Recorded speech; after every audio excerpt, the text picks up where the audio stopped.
கார்த்திகை தீப ஸ்பெஷலாக கோதுமை மாவில் 10 நிமிஷத்தில் அப்பம் செஞ்சுருக்கோம். உங்களுக்கும் இந்த வீடியோ பிடிச்சிருந்தா வீட்டில் ட்ரை பண்ணி பாருங்கள்.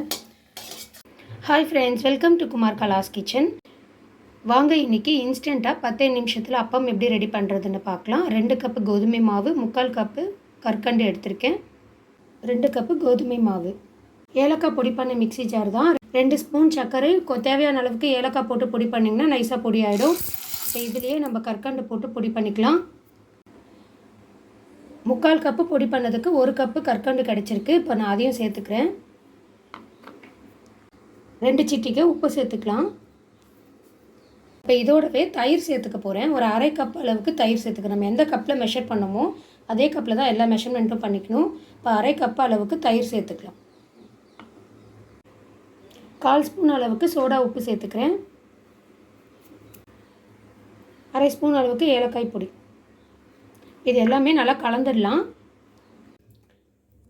நான் மெஷர் பண்ண அதே கப்லேயே 1/2 கப்பு நம்ம தயிர் ஊற்றிருக்கிறதுனால அதே கப்லேயே எடுத்திருக்கேன். 1/2 கப் அளவுக்கு விட்டுக்கலாம்.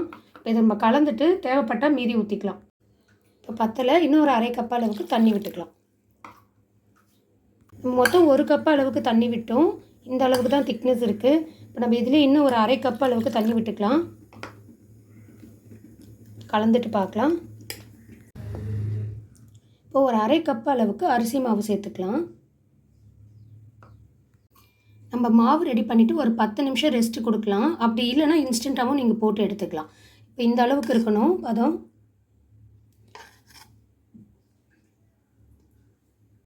மாவு எடுக்கிறப்பவே குழிக்கரண்டியில் பாதி அளவுக்கு மட்டும் எடுங்க. அப்போ தான் 1, 2 அந்த இது விழாமல் இருக்கும். எண்ணெயில்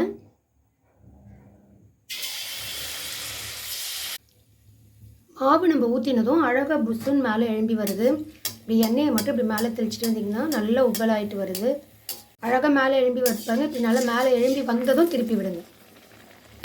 நல்லா புஷ்ஷு புஷ்ஷுன்னு வந்திருக்கு. 10 நிமிஷம் போதும் இந்த அப்பம் செய்ய.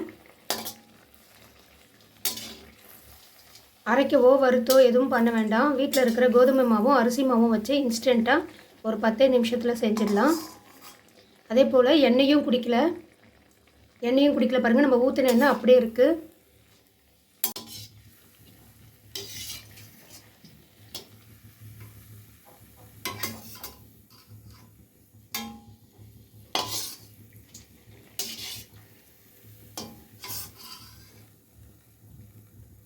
கார்த்திகை தீப ஸ்பெஷல் அப்பம் ரெடி ஆகிடுச்சு. உங்களுக்கு இந்த வீடியோ பிடிச்சிருந்தா வீட்டில் ட்ரை பண்ணி பாருங்கள். கார்த்திகை தீப ஸ்பெஷலாக கோதுமை மாவில் 10 நிமிஷத்தில் அப்பம் செஞ்சுருக்கோம். உங்களுக்கும் இந்த வீடியோ பிடிச்சிருந்தா வீட்டில் ட்ரை பண்ணி பாருங்கள். கார்த்திகை தீப ஸ்பெஷல் இனிப்பு அப்பம் ரெடி பண்ணியிருக்கேன். உங்களுக்கும் இந்த வீடியோ பிடிச்சிருந்தா வீட்டில் ட்ரை பண்ணி பாருங்கள். லைக் பண்ணுங்கள், ஷேர் பண்ணுங்கள், சப்ஸ்கிரைப் பண்ணுங்கள். தேங்க்யூ.